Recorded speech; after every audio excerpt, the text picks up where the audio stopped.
All right. Well, good afternoon, everybody. Thank you so much for joining me today. All right. With that, I am going to turn off my very messy hair and get into what we're here for.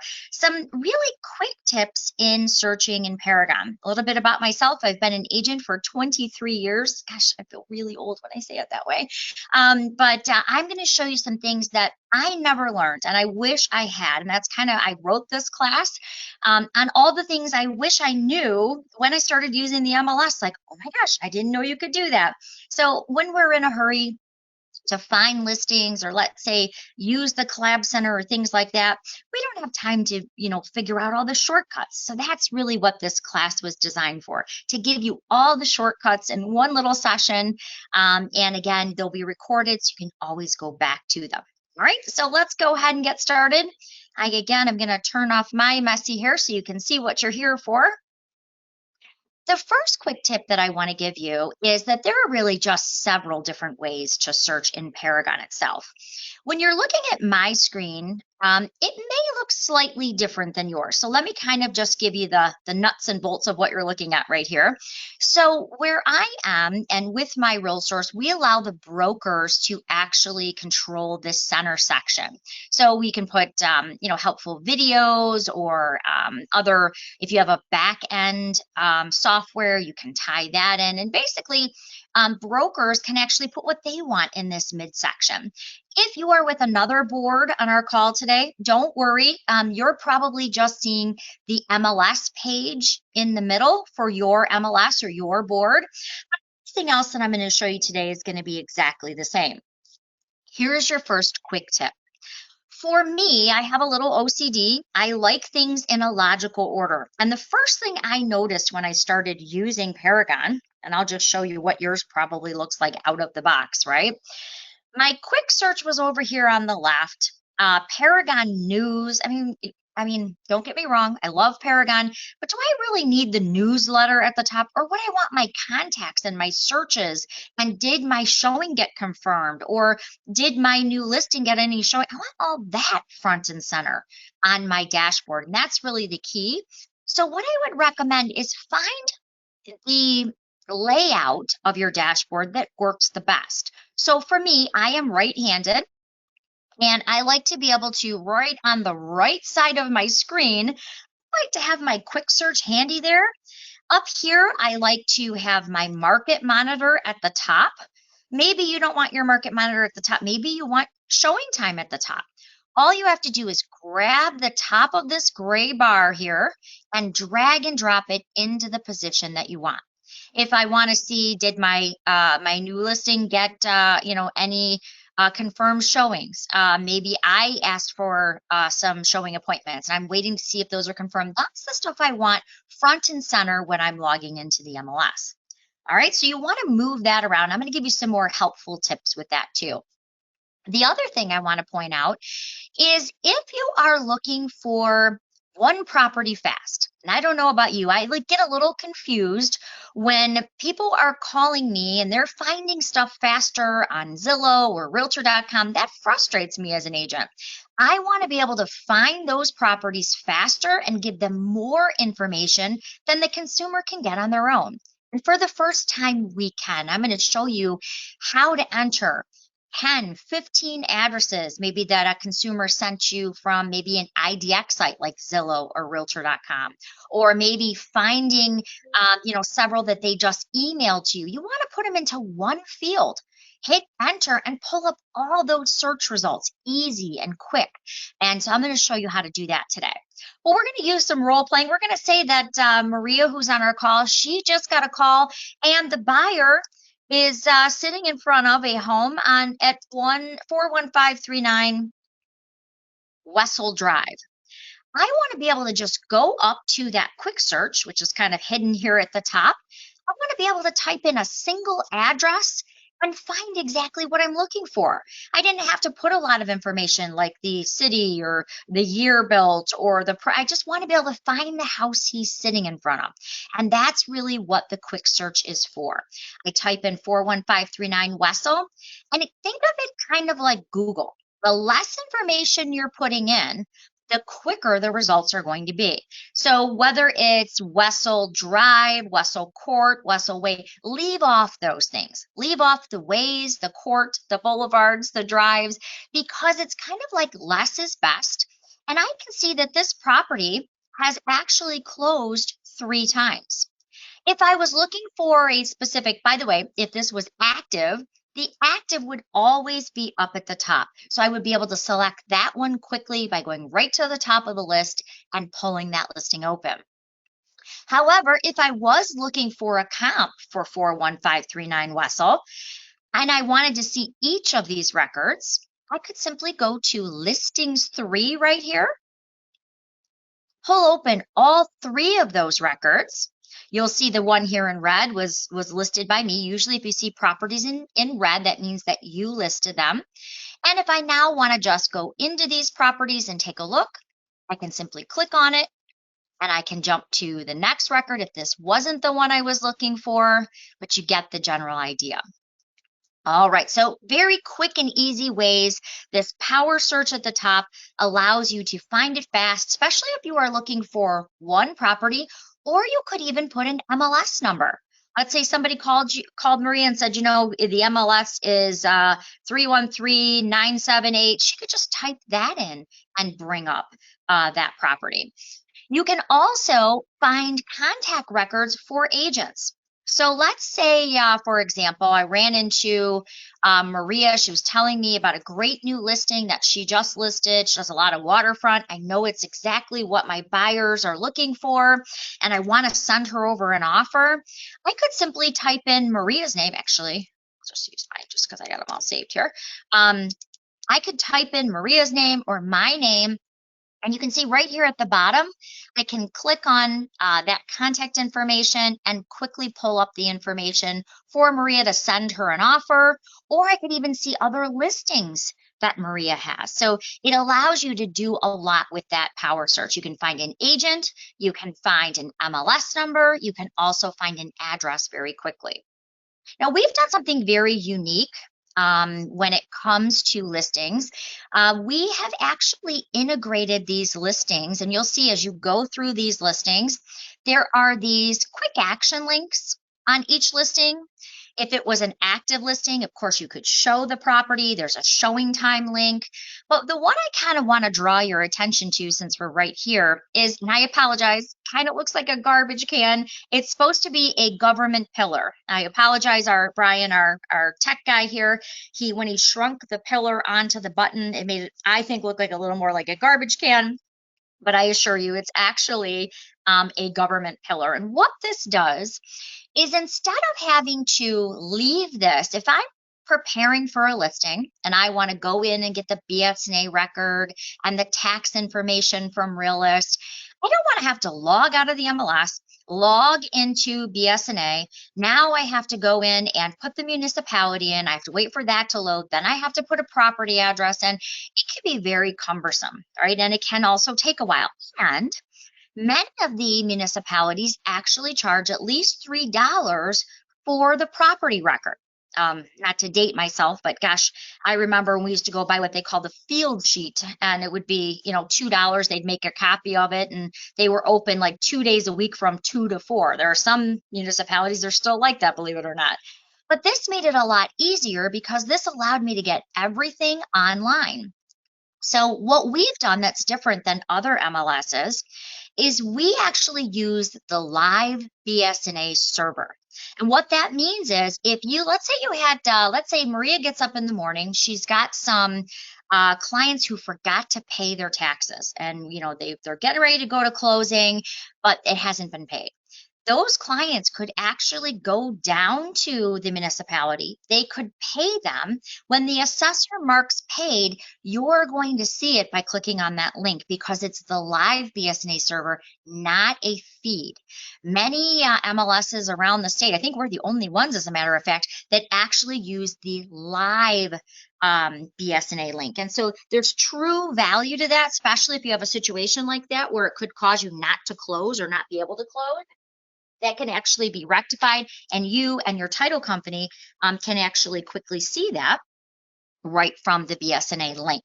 So this BSNA link is really designed, instead of you doing all those extra steps, you're going to simply click that BSNA link, and it's going to take you directly into BSNA for that municipality, and it will save you a lot of extra clicking.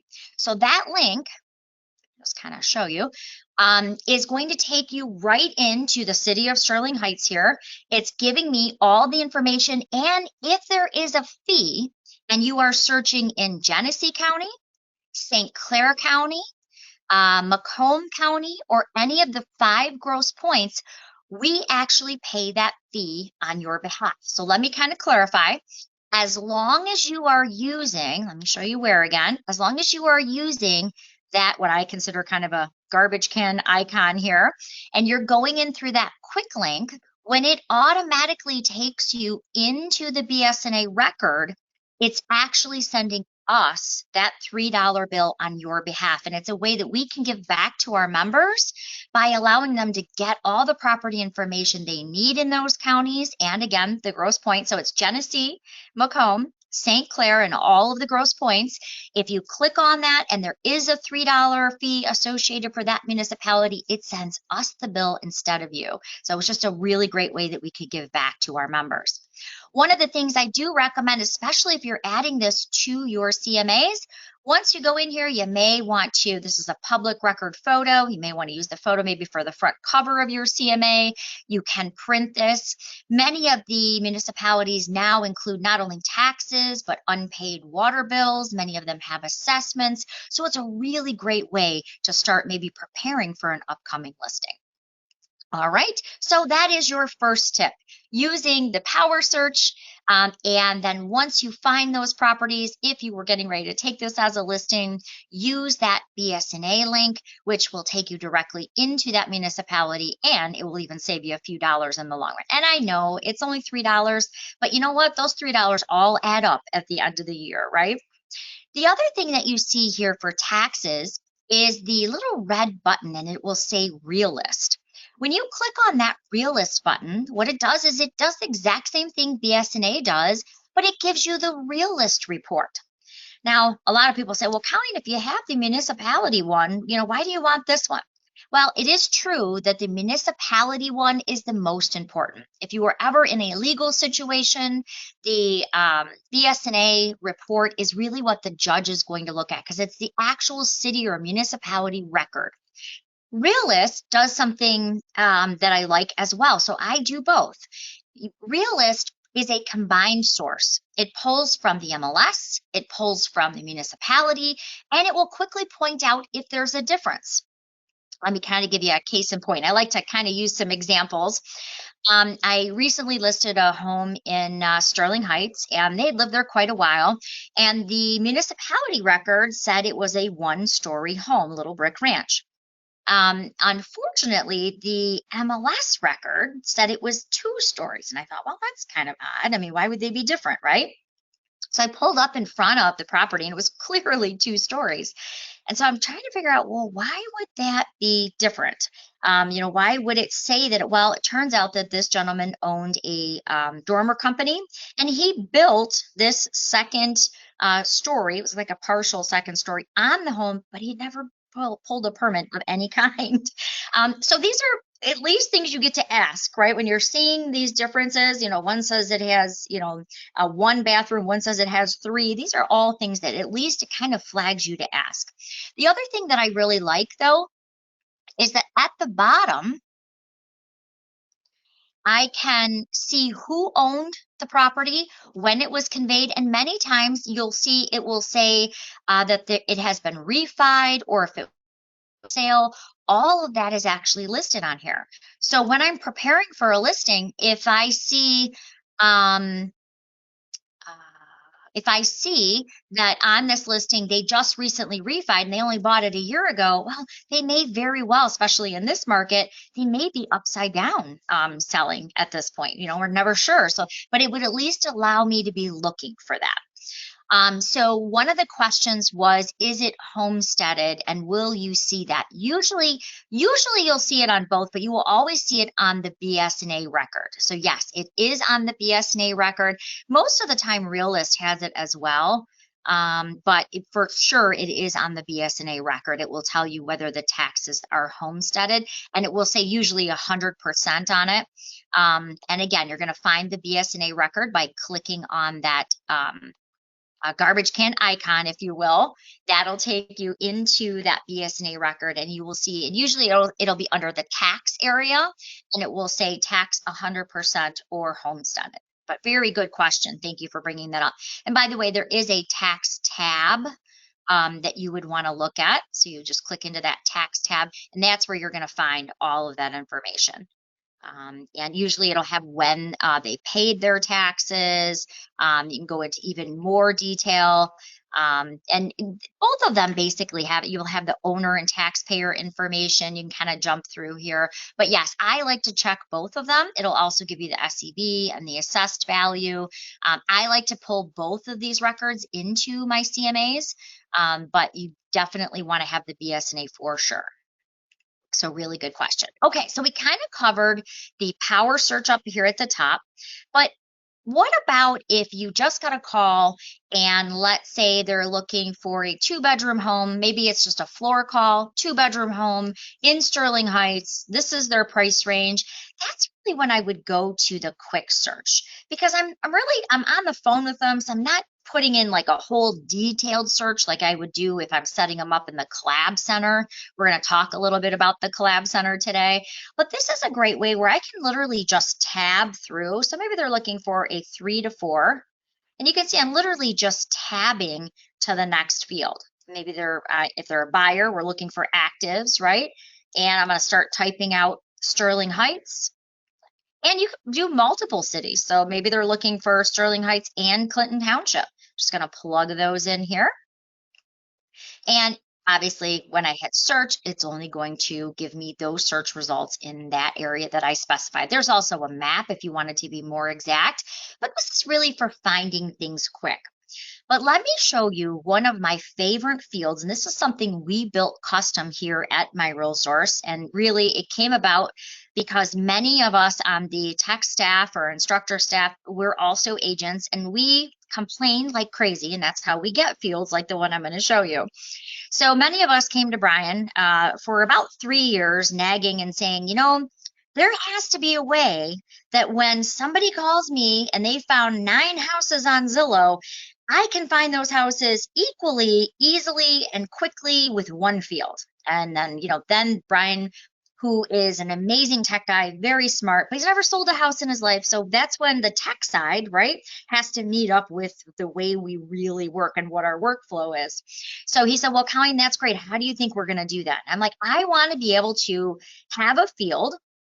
I want to be able to type 10 or 12 addresses in the field. I want it to be smart enough to know what those addresses are, pull up those results, and then with one click, I want to text it over to the person I'm talking to. And for a long time, he said, can't be done, but we did it. So here's exactly how you would do that. If you got that call and you wanted to quickly, let's say they gave you 6 addresses. Maybe they gave you 123 Main Street. Maybe they gave you 456 West Street. Maybe they gave you our 41539 Wessel Drive. All you really need to do is enter the address and hit enter after you type it in. Now, there's a couple tricks, so let me tell you. This could be 123 Main Boulevard, right? So how do we find the boulevards, the courts, the ways, the places? Well, the good news is we hooked up. We've already got a built-in wildcard behind the street name that will automatically insert the boulevards, the places, the ways, the court. It will automatically find it. So no matter what's behind that street name, it will still pull it up for you. But then I said, well, Brian, that's cool. That's good. I love that. But what if it's 123 North Main Street? Now, some boards we know have a drop down with an acronym like it'll say North. Some use just N period. Some people just put in an N. How do I find all those too? Well, here's the secret. So I'm going to show you exactly how that would be. We would be looking at 123 asterisk Main Street. That will pull up any pre-directionals. So whether it's North Main Street, South Main Street, East Main Street, it will actually pull that up for you.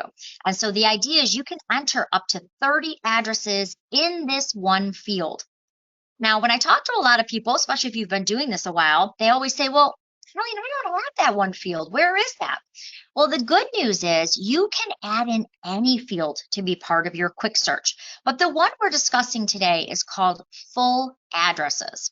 And if you've been around a while, you may not have this in your MLS search. So you have to add it. So let me show you how easy it is to add that in. If you go to the top of your quick search, and pretty much almost every place in Paragon has this, by the way, there is a little gear, or we call it a widget. But that's basically where you decide what you want for your business. Like, I'm going to be honest, when I opened this up the first time, it had a bunch of stuff in here I did not care about. I needed bedrooms, bathrooms, price, the stuff an agent really searches on, right? And one of the ones, again, that I want is to make sure I have the full addresses in here. So I'm going to go to that gear. I'm just going to show you how easy it is. I'm going to take it out for a moment just to show you how easy it is to add. But basically, everything here is what's in your quick search right now. Everything on this side is all of the fields that are available for you to add. So I'm going to go ahead and I'm going to just remove this so you can see how easy it is to add in. So all you would do if you don't have full addresses in your search, you'd type in the word full, check off the box, hit add, and then you are simply going to drag and drop that into your search area that you want. So if maybe I want it to be right up here at the top, I'm just going to drag it up to the top, and now that has been added in as one of my quick search options. Okay, just remember to apply it, and it's now right here, and I can use it. Now, there was something else I wanted in the full addresses search, and Brian's so kind, after begging for 3 years, he gave it to us as well. If you just got an email from someone, they emailed you 10 addresses they found on Zillow, let's say, you can actually copy and paste those addresses into this field. You just want to make sure when you paste them in that you have used commas to separate them. So here's a little trick I use. If they've just emailed them to me, I generally hit forward on the email because that usually opens up the text in the email and it makes it a little bit easier to copy and paste or manipulate. So if I go to those addresses when that email is in that forwarding status, I usually just make sure there's commas right in that email. So I'll add a comma if they don't have them. And then I copy and paste the whole thing into that field, hit search, and all my search results come up nice and easy.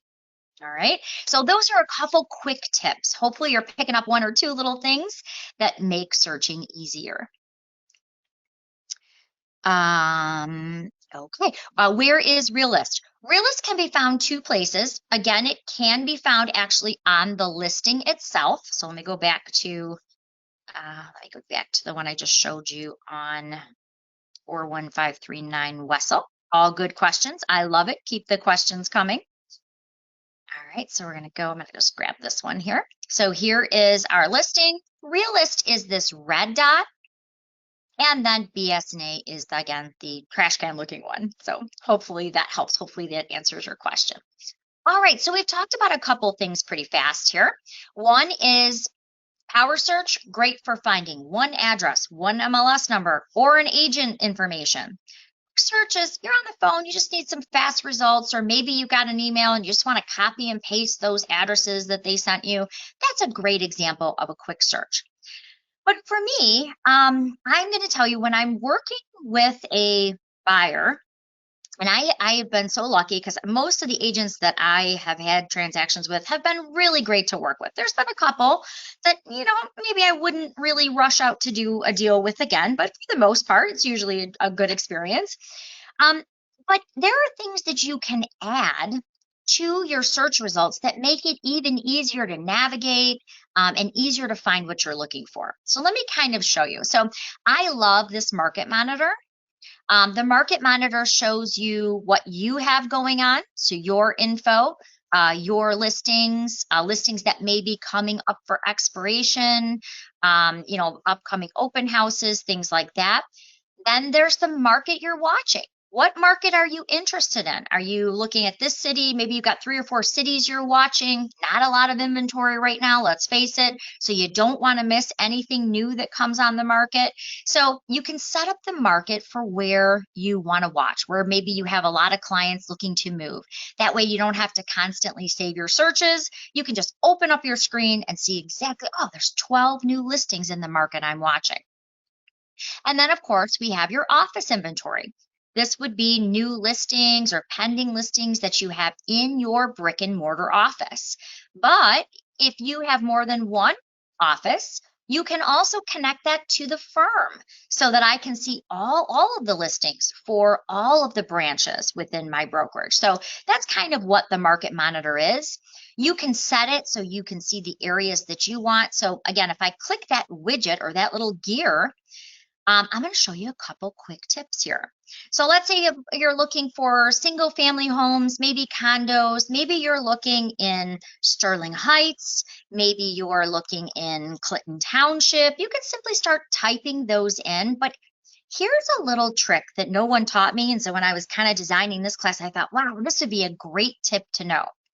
As you can see, and I would have never believed this, there are actually 5 Clinton Townships in the state of Michigan.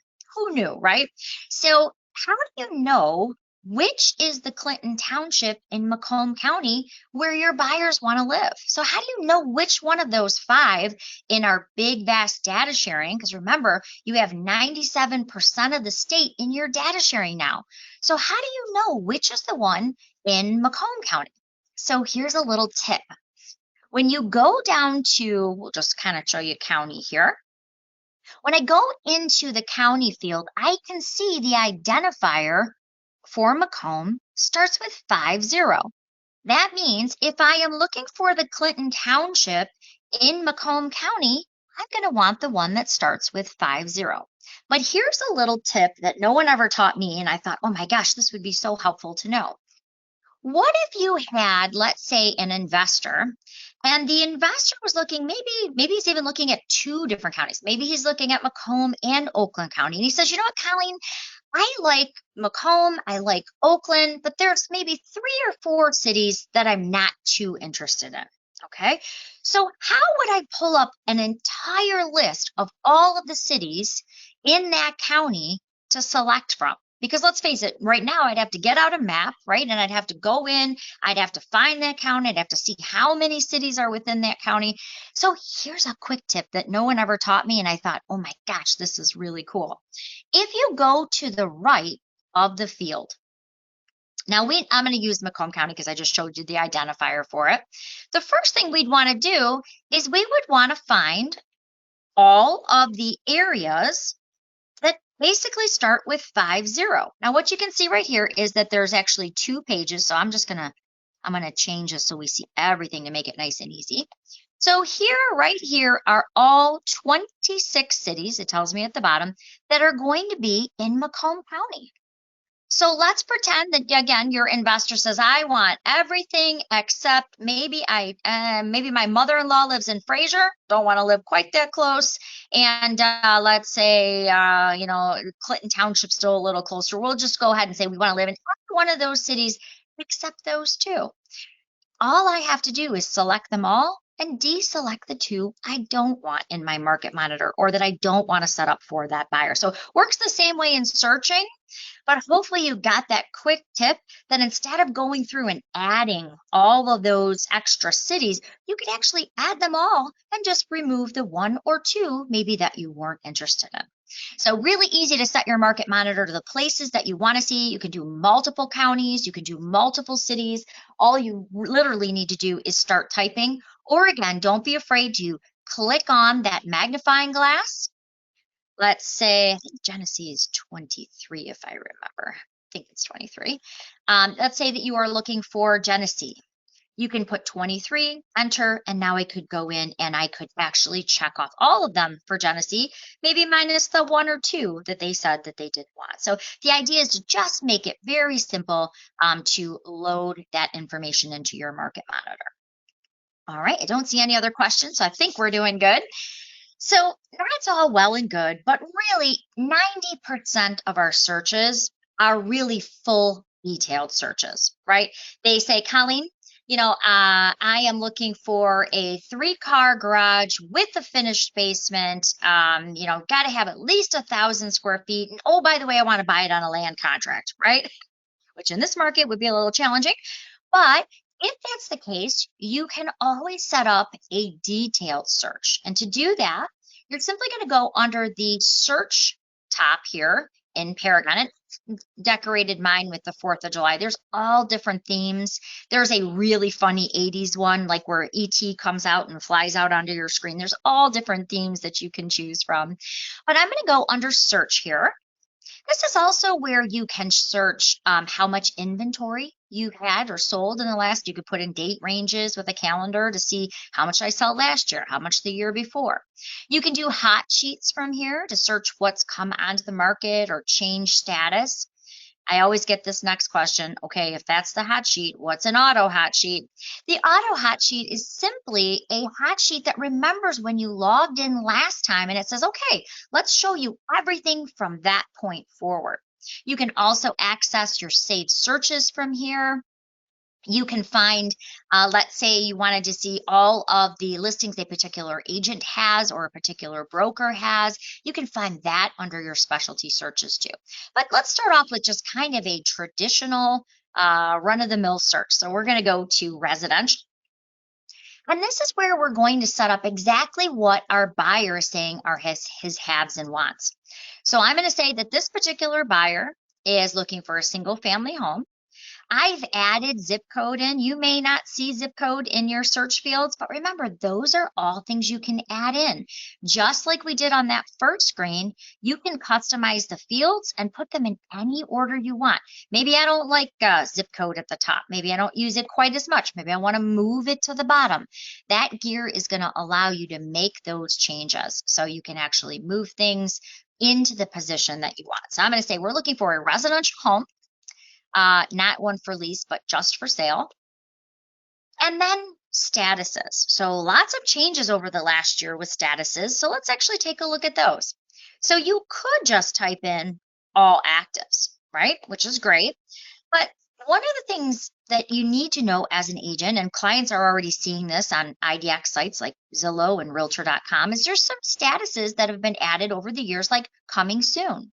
Statuses like ABO, accepting backup offers. So what does that mean? Well, technically, we've always been ABO because we present any offer as good licensees, right?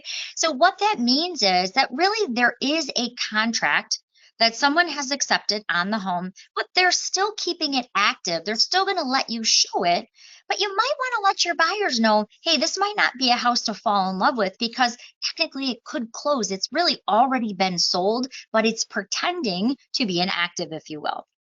Coming soons actually they can be up to 7 days, so they roll over at midnight to become an active listing. Doesn't have to be 7 days though, might only be 2. How coming soon sort of came to play is, unfortunately, agents were pocket listing, if you will. They were putting signs in front lawns, and then Maria's driving her clients by, and the client says, Maria, I want to see that house. Maria goes into the MLS. Of course, unfortunately, it's not listed. She's calling that agent, can't get into the home. 5 days go by, and guess what? It's pending. And guess who it's pending with? The listing agent. So what a coming soon says is that you have to put that listing into the MLS within 24 hours. You can, again, make it a coming soon for to 7 days, and then it will automatically roll into an active listing. And this allows everyone to see it. No one can show it until the activation date, not even the listing agent or listing brokerage. It is basically in a wait and see, here it's coming. So these are some statuses you're going to want to be familiar with. I personally don't like to show ABOs. My buyers right now are disappointed enough, with the lack of inventory. So you can choose exactly what you're looking for here. If you were looking for comps, maybe not a buyer, maybe you're looking for comps and you want to see how many closed properties, you could add closed in. Same thing. If you get confused on what to call a status, like someone called me and said, you know what, well, I was looking for the word sold and it was closed, and vice versa. You can always click on that magnifying glass and it will show you all the column headings and the statuses. It also gives you these great drop downs. I personally hate these MLS calendars if you're looking for comp 6 months back, because you got to click into the calendar, you got to count 6 months back. Excuse me, you have to click on the date, kind of a pain in the neck, I think. I personally love this easy drop down. I want to go 6 months back. Fun, done, right? That much easier. But we're going to go in, I'm going to take out clothes because we're going to pretend to set up a buyer here. Maybe we want to be really specific of what this buyer's looking for. Maybe he's looking for a 1-story ranch style home. Maybe he has to have at least 3 bedrooms, but he's open on, we could leave the max open, or we could say he doesn't want more than 4. Total bedrooms, you get the general idea. And you can tab through these, by the way, to make it even faster. Is he looking for a basement? Yes. But what about a finished basement? If you are setting this up in the collab center, the last thing that you want to do is put basement in. And if they have said to you, Maria, I only want to see things with a finished basement, and they get 19 unfinished basements, guess what? They're going to be frustrated, right? Or they keep saying to you, I only want an attached garage, and they're getting all these detached garage. Now they're frustrated with you. So there's a way to add that extra level of detail. So we're going to say, yes, we want a basement, and yes, we want a garage. Let's go down to features though, because that's where you add that extra level of detail, right? Features work like this: must have, must not have, or must have at least one of these options. So let me kind of show you what I mean. So let's say that Maria's clients say, Maria, we must have a pool. Maria could put a keyword in like pool and say, okay, they only want a house with an in-ground pool. It's probably not a great example because most of my clients want just the opposite. They don't want a pool. But let's use the must not have. I had a client recently in Lenox Township, really nice lady. They were going through a divorce, and right before closing, and Lenox is in Macomb Township, so it's winter time, picture this. And you have that well and septic ordinance in Macomb County, which has to be tested right before it can be conveyed in the sale. So we found out right before closing, because the ground was frozen, that even though the husband had mentioned that the septic system was only 1 year old, it happened to be 17 years old. And unfortunately, it was leaking like a sieve, and it was even above the ground. So it was not good. At one point, turns out he put a swimming pool on it, which is probably why it was in such bad shape. But I digress. So when she was looking for her home, the first thing she said to me is, Colleen, here's the thing. Don't ever show me any home that has a septic field, because she was not feeling so happy about it, which I totally understand. So in this case, I could say, I don't want the buyer to automatically get anything in their email with a septic field. Then there's the cases of one or more. Maybe you have a client who works at home and they either need a pole barn or an oversized lot to buy a pole barn.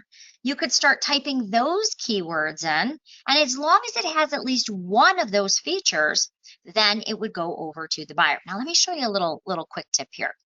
There are so many different features that I get confused even thinking about it. So here's an easy way to figure out when you're searching on certain features.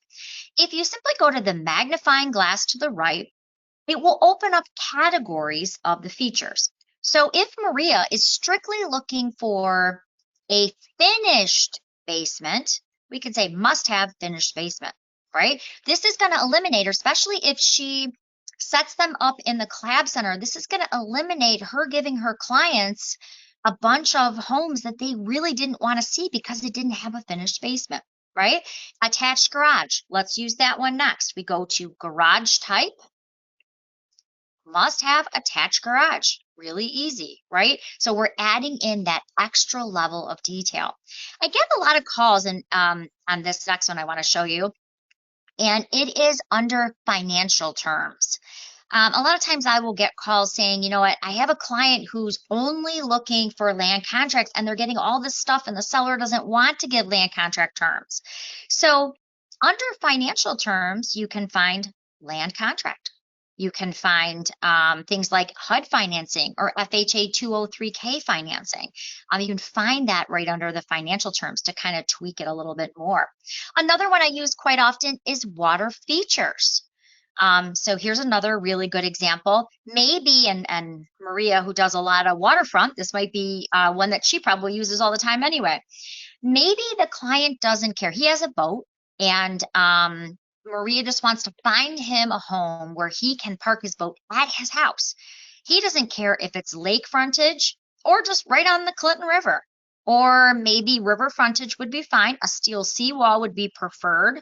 But instead of just saying must have, what if we went here and said must have at least one? So as long as it has one of these items, it can go over to her client. So whether it is canal frontage where he can have his boat, lake frontage, river frontage, or waterfront, any of those that fall within that category can be sent over automatically to that buyer.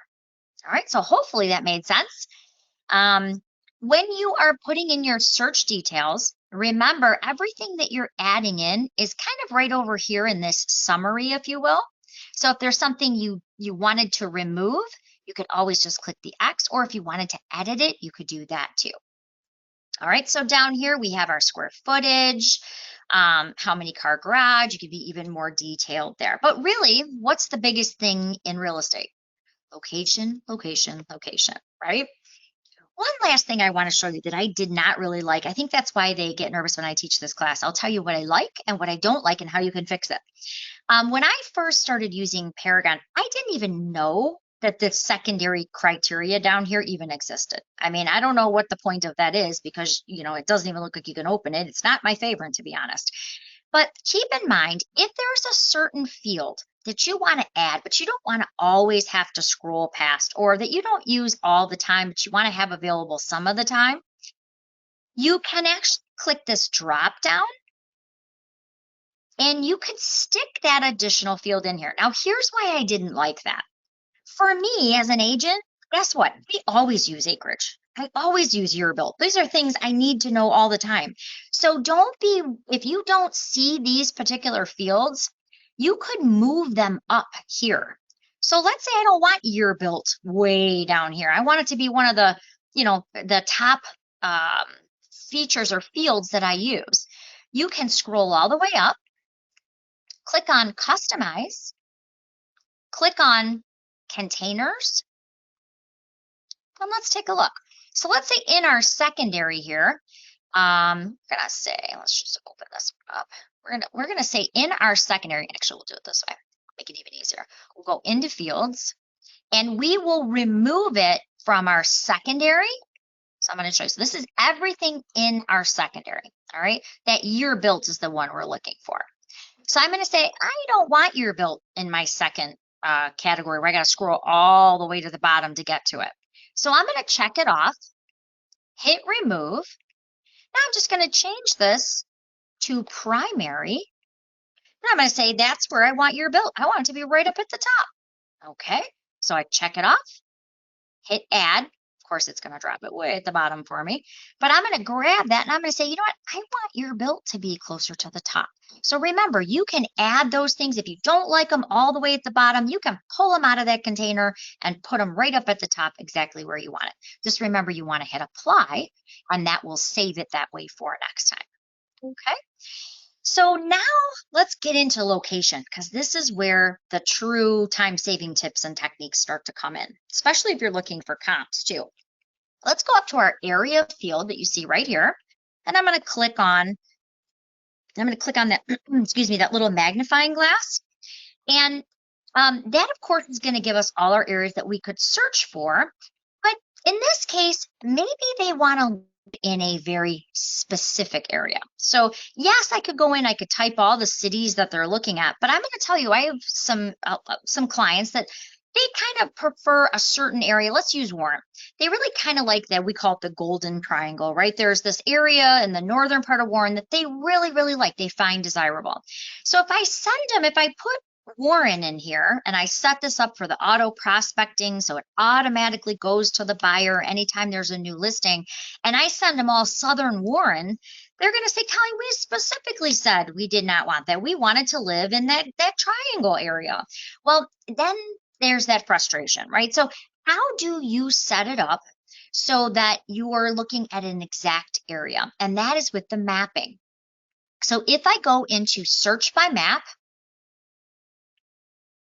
and I'll show you a couple things. Basically, your map has a big red X, which usually opens right to your office address. And the reason it does that is that's what the MLS knows about you. You can go into your preferences and you can put your home address in there if you want it. It doesn't really matter. But here's a couple key features. So let's say in this scenario, you were looking to use the map to find comps within 1 mile of your listing appointment tonight. You could go up to this top field,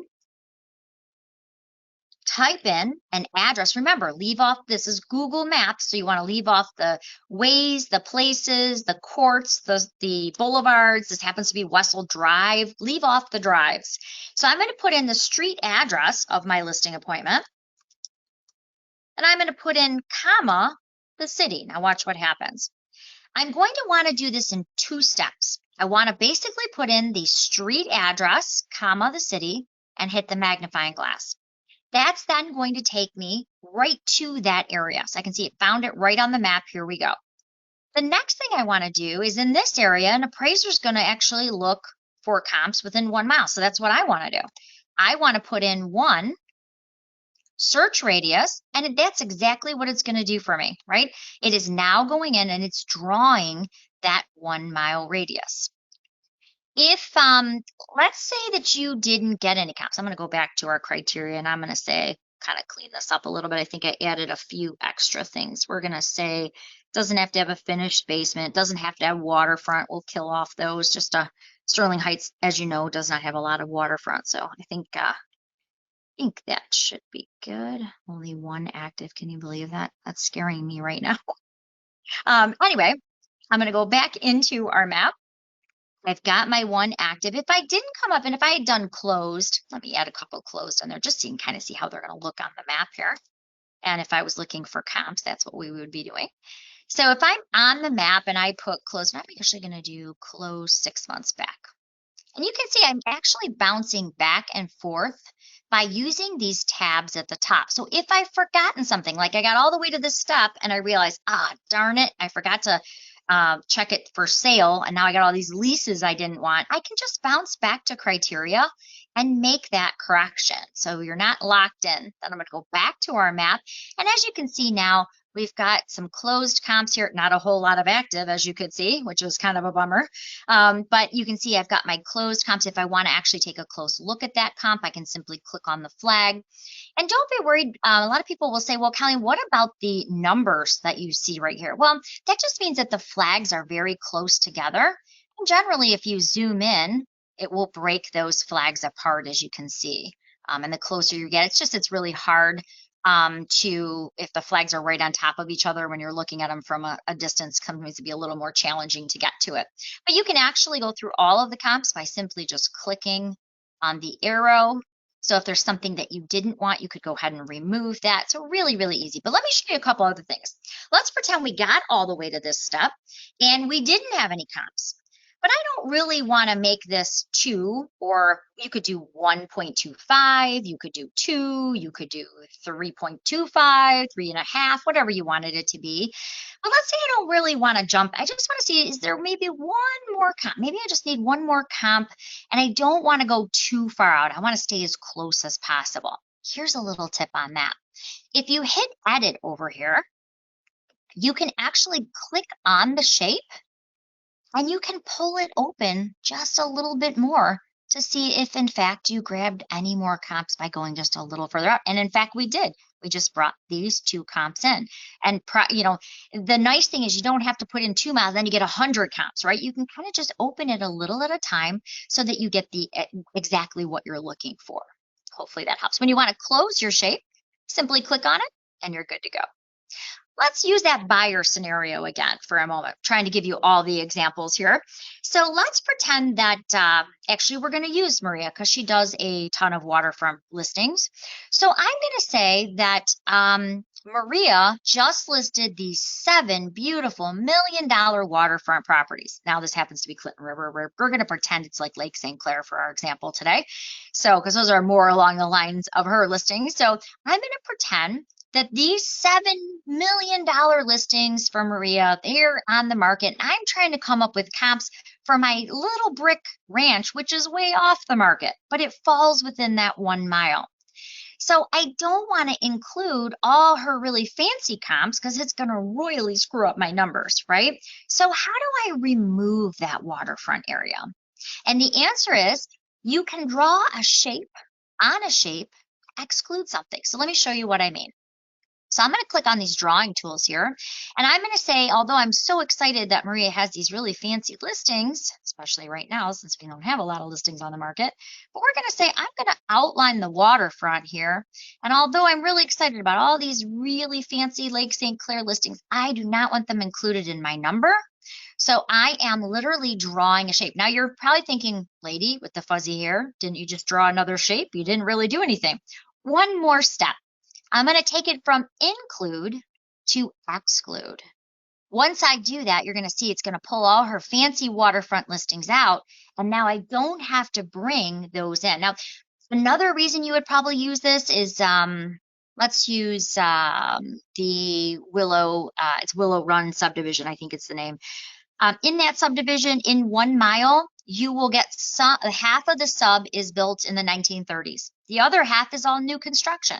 Obviously going to be radically different in prices, right? So if I know where that new construction starts or stops, I can literally draw that and exclude that from the comps that I want to have. So hopefully that makes sense. Again, you can draw a shape on a shape. You just want to simply go over here to where this red button is, and you can simply include it or exclude it. In this case, we excluded it. If I want to remove that shape altogether, I can do that. If your buyers are looking in a vast area, let's say they're looking in Rochester and they're looking in Clinton and they're looking in Shelby and they're looking all over, but there are little areas or subdivisions that they're particularly fond of. Well, you can always use those same drawing tools, and I'm kind of fond of the Paragon here. Let's say they wanted to stay east of Garfield. They wanted to stay north of Canal. Let's say they wanted to stay west of Romeo Plank, but the mother-in-law lives over here by Erie Elementary, so we're going to stay a little south, and that's a little too close for comfort. You can actually draw out the exact shape that you're looking for, and you can do up to 10 shapes on a map. So again, if you have that Warren scenario where they want to live in that golden triangle that we hear about so much, they don't want a lot of stuff from Southern Warren, this is a way where you can actually go in and you can really highlight the area that they're looking for. Also, this is one I didn't know about, so let me show you this while we're here. I know we all see this little yellow Google man all the time, but quite honestly, I didn't really know what he did so much. So let's say that Maria's going on a listing appointment tonight. Here is her listing. She kind of wants to check out the neighborhood. Maybe the listing is 2 hours away. She doesn't want to drive all the way over there and then all the way back for her listing appointment. So how can she see it from her computer screen? Well, you can actually grab this little yellow Google man. You can set them in front of the house that you're getting ready to list, and you can literally walk down the street. You could see houses to the left, you can see houses to the right, but it literally allows you to walk the entire neighborhood. Unfortunately, this looks like it was kind of garbage day, so you can see a few of the trash cans out, but you get the entire idea. Now, this is what I didn't know. So, of course, you can walk down the street, you can see the neighbor, but remember where that pin was on our map? Well, it's actually showing us the specific house that we're going to be listing. So now I can see the person to the, by the way, this is the house with the dormer that I just gave the example for. And then you can see the house to the right. So the idea is you can actually see the house to the left, you can see the house to the right, and you can walk the neighborhood without even leaving your home. When you're ready to return to your map, no worries, just click on that arrow and it will take you back. Couple other things I wanted to show you that I didn't know existed. If you have a client who says, you know what, Maria, I really like that subdivision, but I would really like to know, do they have larger lots there? Because I don't really want to be on top of my neighbor. You can actually zoom in. And even if it's not a listed property, I'll show you some cool things here. So I'm going to zoom in and I'm going to go up to these layers right here. And I'm going to say, you know what, I want to see the parcel lines. And you can even label the parcel lines if you wanted. But I'm going to say, I want to know, how big is this lot? I can click into the lot. I can see it's 122 by 60. I can see what that house looks like over here to the left, even though that home is not listed. So you can always see the parcel lines right from the map. A couple other things I did not know were in here, and this one I really like, is let's say that your buyer said, you know, Maria, I really don't want to pay flood insurance. Is this an area I'm going to need flood insurance in? And Maria's like, well, you know what, let me check on that for you. So here's our map. And Clinton River does have some flooded areas. It floods every once in a while. And so some of the areas right here do have to have flood insurance. So you can actually apply the floodplain and it will shadow it and it will even show you. Yes, according to the FEMA records right here, this is a floodway. Makes sense, right? It's on the Clinton River. I always tell my buyers can see this too, by the way, in the collaboration center. I do tell my buyers this is not a survey. It's not meant to be. It's just a visual, it's a visual map of where we would need to ask those questions. Are we going to need flood insurance here? Then I had another really interesting one. Flo Abke, a friend of mine, brought this to my attention, and I'm like, man, I should show that. I didn't even know it did that. So that's kind of how I wrote this class, was by all the stuff I didn't know. So hopefully it's helping you. If you are looking at, I'm just going to remove these to make it a little bit easier. Say you're looking at this map, and Maria is helping a firefighter, we'll say. And in order for him to work for the city as a firefighter, he has to reside within the municipality lines. So we could draw a big area on here, right? But how exactly do we know where the line for Sterling Heights stops and starts, right? I found that a little challenging. Like, okay, it says Sterling Heights, but where's the exact line?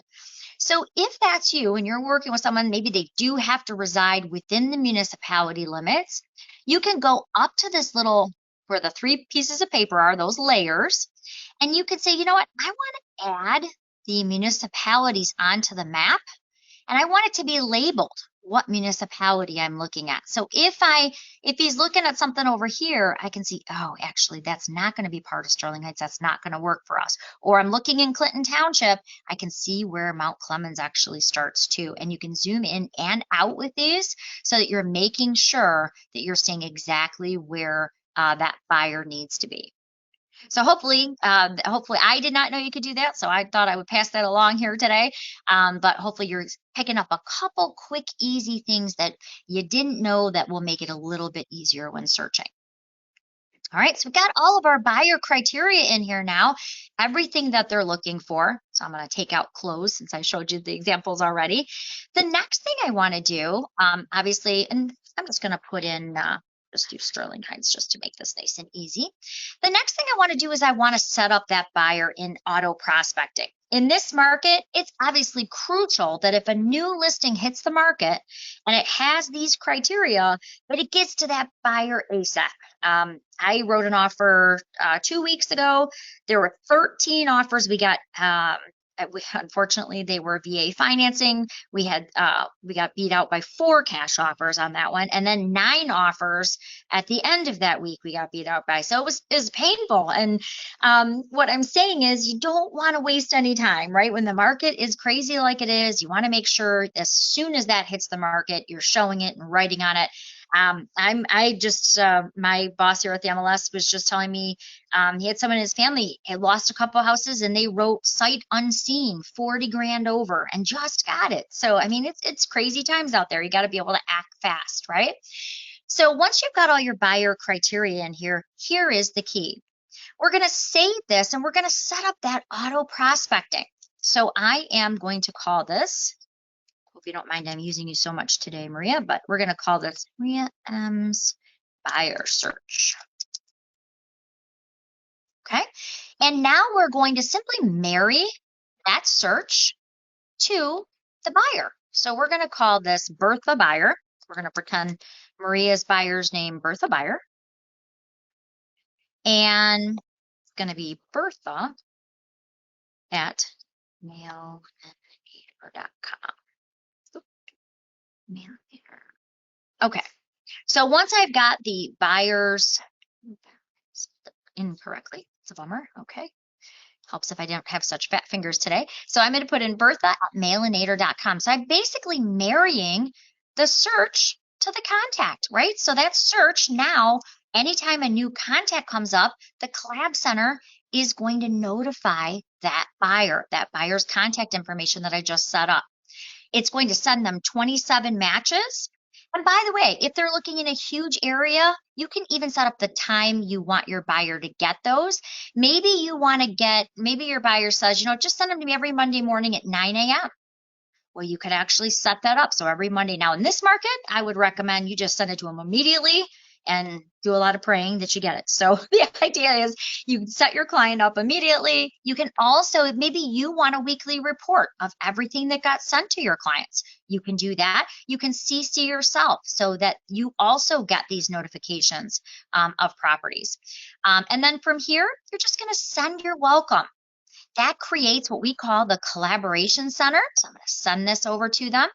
I'm going to show you exactly what the Collaboration Center looks like as well. So they're going to get new matches right away. If they didn't get their invitation, you can always resend it right from here.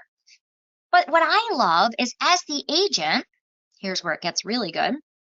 I can go into my contacts and I can see everything that they like. I can see right off the bat, I just added a new contact. So I can see when I added them. I can see when she last logged in and looked at houses, which was today. I can see her last notification got sent today. I can see anything that she's favorited. So she has 4 favorites.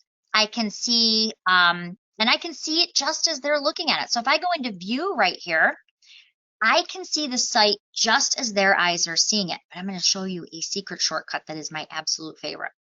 So this particular client has been getting new notifications of homes like this one. She can go into view the details. So she gets a notification anytime a home pops onto the market. She gets the bedrooms, bathrooms, square footage. She gets, all the details from the MLS. She can see a mortgage payment calculator. She can do that cool street view that I just took you on, so she can kind of see the neighborhood. She can see all of the photos, but she can do something else.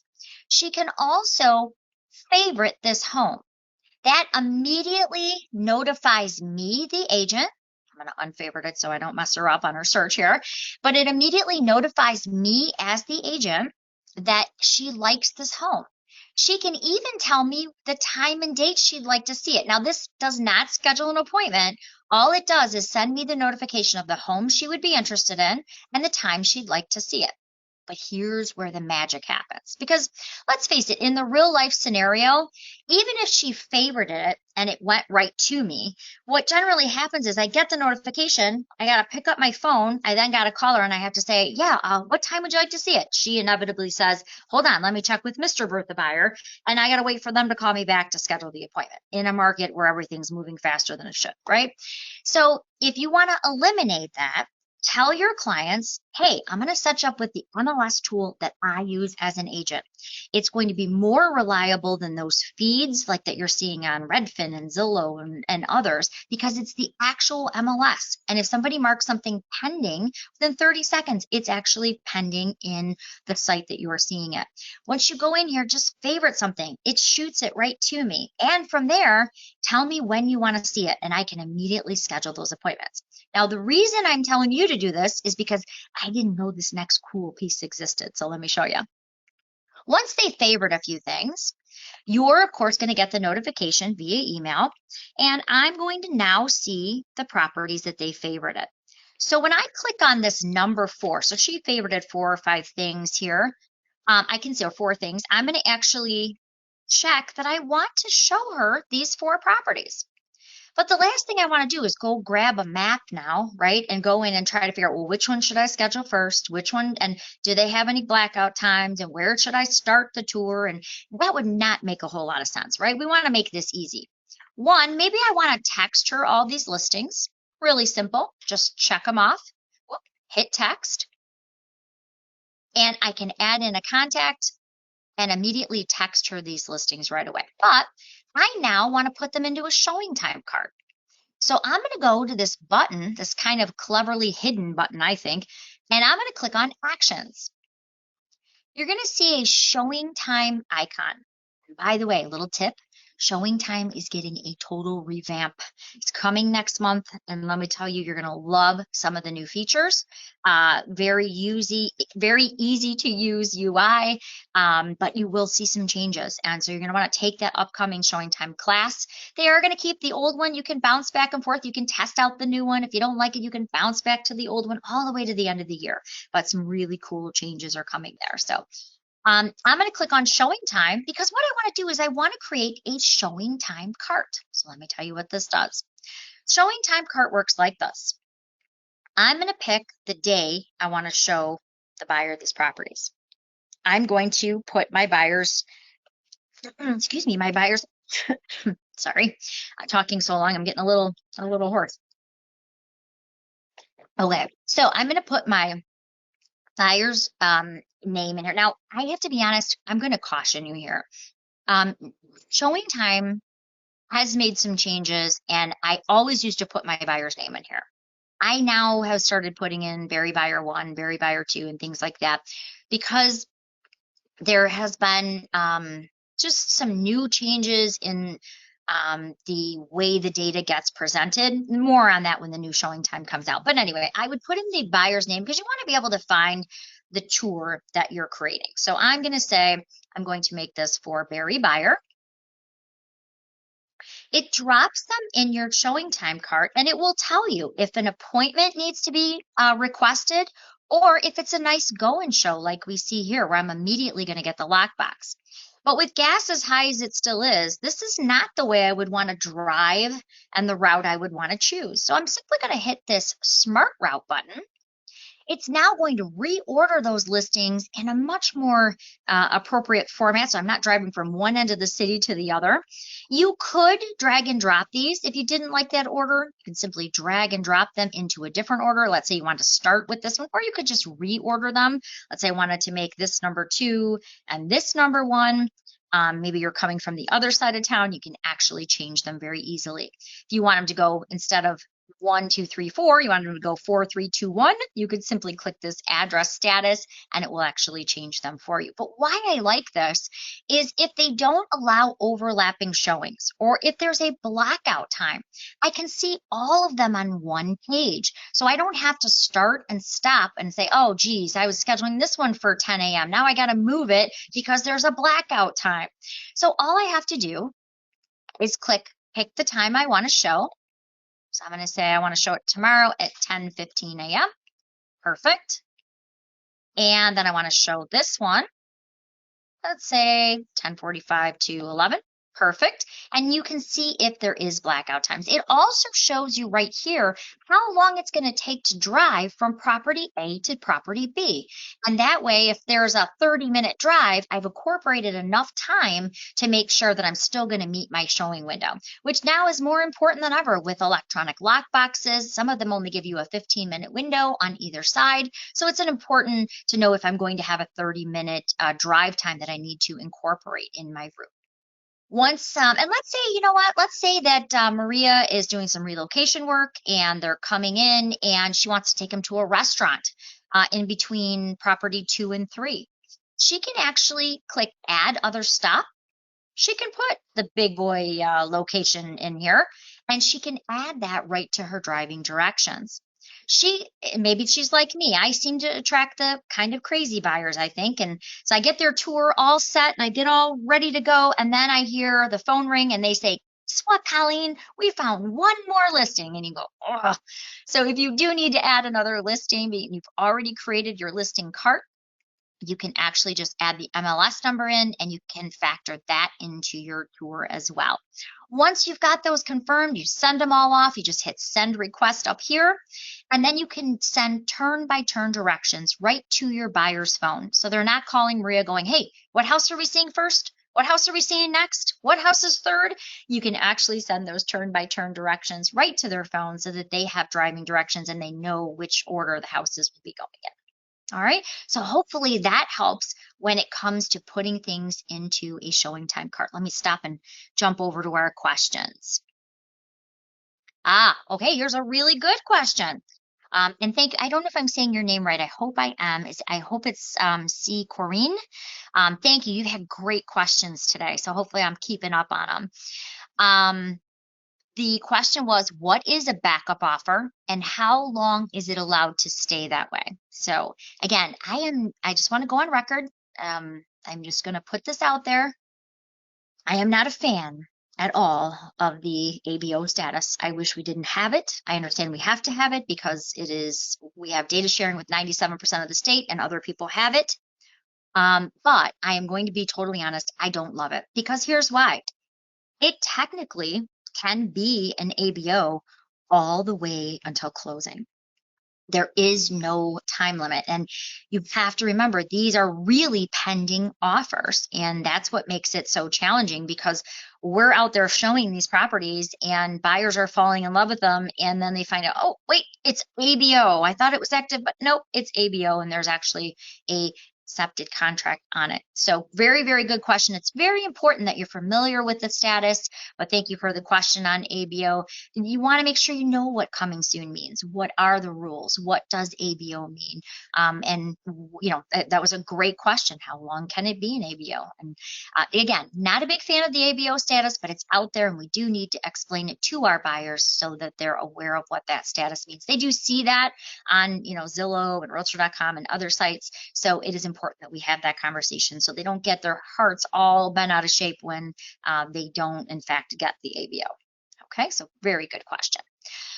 All right, I know I'm probably talking your ear off, and we're coming more to the end of our class. So if you do have any questions that I didn't answer, feel free to throw them in the questions. Now is a great time to do that. Just kind of a recap, we covered the traditional searching.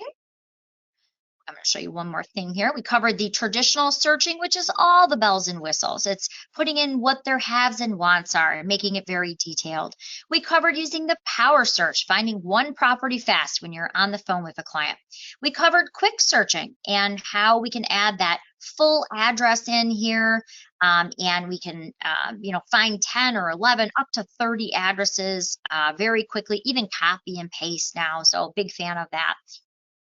There's one other thing that I want to show you, and it kind of falls in the way of your search results. Now, there's all different reports that you can choose from, but one of the things that I was kind of alluding to earlier, in doing this 12 years, I have worked with some phenomenal agents, and I feel so lucky because most of the agents, as I mentioned, I have really enjoyed working with. There have been maybe one or two that if I never get another purchase agreement from them, I am going to be okay with that. So here's a quick tip. If I'm going to show, let's say I'm going to show these 12 properties. I should be so lucky. I think we saw in Sterling Heights there was one active at this point on my price range. But let's take a look at these 12. What I've done on my search results, because remember, you can customize anything in Paragon. That's what makes it so unique.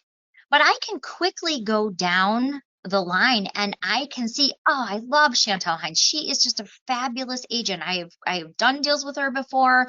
If I'm putting these in an order, if I've had a bad experience, I may want to make that one of the last ones I show. And I may want to have, Chantel right up at the top of one of the first ones I show. So don't be afraid to add things like, the listing agent name. So I can quickly see, oh yeah, I did a deal with her before. She was great to work with. Maybe I want to put her in the top 3 that I show right away. So keep in mind, you can customize this. Think of it like an Excel spreadsheet. Don't be afraid to move or expand it. Maybe school district is really important. Don't be afraid to move school district closer so that you see that right when you're looking at the price of the homes and the agents. So don't be afraid to go into customizing. When you make these changes, it will save these changes. So the next time you're looking at these results, they're going to appear the same way. All right. Now, you're probably thinking, okay, lady with the fuzzy hair, you talk so fast. How am I going to remember all of this when I sit down and I'm trying to do a search next month? So remember, we did actually record this entire thing so you can go back and see it at any time. And there are cheat sheets that we wrote. I'm going to show you where all of that is. So not to mention, you do have tech support. Tech support is available 7 days a week from 9 a.m. to 9 p.m. I occasionally help out in tech support. Many of the people in tech support are agents. We support all of our products with one exception, the new Kubacasa app that we just released for members that does a floor plan scan for you in less than 10 minutes. It's really cool. That is the only one we don't support. And the only reason we don't support that is it's an app and we can't see into your phone. That does make it a little more challenging. Everything else we support. So whether it's a question with cloud or Paragon or transaction desk or all of them, maybe you want to know how to get it from Paragon into cloud. We support all of that in-house. You talk to a real life person. Most of them are they're realtors, so they know these shortcuts, they know these tips, and it makes it helpful. But should you need help, let's say it's 10 o'clock at night and tech support is closed at 9, you left them a message, but you just want to figure it out, here's what you do. Inside of Paragon, under resources, and think of resources as like your toolbox, if you will. All of your tools are in your toolbox. But let's say that you wanted a little bit of help on creating a transaction, or you want to know how to use that cool showing time card. You can actually go right to our education section and you will find recorded webinars. That will take you right to our YouTube channel. If you click on playlists, tomorrow you will see this class and it will have the date after it. If you wanted information about Kubacasa, that new floor plan app I was just telling you about, or maybe you had questions about the Paragon system, you can simply click on the title that you're looking for, and as you can see, they have dates after them. You can find that specific class, and you can fast forward to just the section that you needed. We've got them from way back. I'd probably use the most current, should always be on the top, nice and easy for you. But that will be, and again, you'll find Paragon tips, time-saving tips and tricks, and it will have 725 after it, and that will be today's class, so you can actually watch it again if you did miss anything. All right, let me see. Yes, I totally agree that. Well, I'm just talking about the ABO. I have to be honest, our CEO is not a fan of it. I absolutely hate it. I am not shy about saying it. We did not want to add it. Unfortunately, when you data share with 97% of the state, we have a large MLS who did add it. And because we have to take listings from them, it has to be in there. If it says ABO over there, we got to make it ABO over here. It's just like lockboxes. We weren't a fan of those either. Or electronic lockboxes, at least the ones that require a one-day code that some agents don't know how to give. That's a little frustrating. So yes, there are those frustrating things, and ABO. The reason I pointed out, and thank you so much, C. Kareen, for your great questions, because it allows me to hone in on some of this. The reason I pointed out is because I never want anyone to have those disappointed buyers. And if they don't know what that means, it could, in this market where they're losing out on a lot of deals, it could really be devastating. They find that one home, they fall in love with it, and you find out, what do you mean there's a contract on it? I hate it. I don't think it's I don't think it's a great status, but because other MLSs and now we're working, a lot of people don't know there's actually 34 MLSs in the state of Michigan, and we are 3 away from having all the data. And that is where we have more data than any other MLS in Michigan, I'm excited to say. But unfortunately, with that comes having to have those places that, even though we don't like ABO, it has to fall somewhere, right? And so it is unfortunate.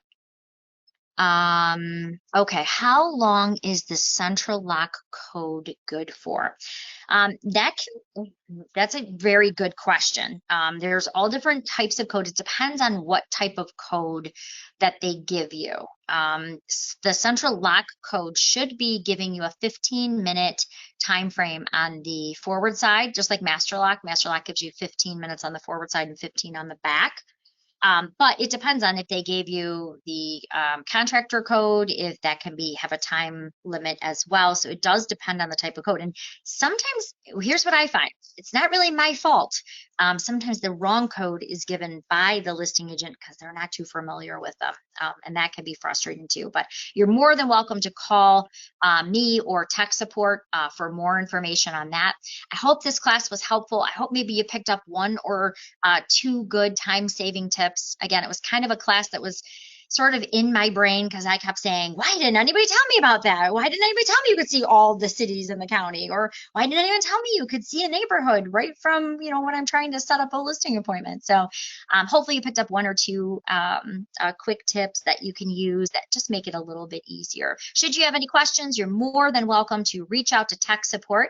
You will find all the tech support information under resources as well, or just click on the help at the top right in Paragon. Let me show you where that is. This little help right here, that will give you all of the tech support information. Remember, tech support is free. And if you're looking for the phone number, it is right here. It is 248-247-1040. Remember, you also have those recorded webinars that you can use under resources.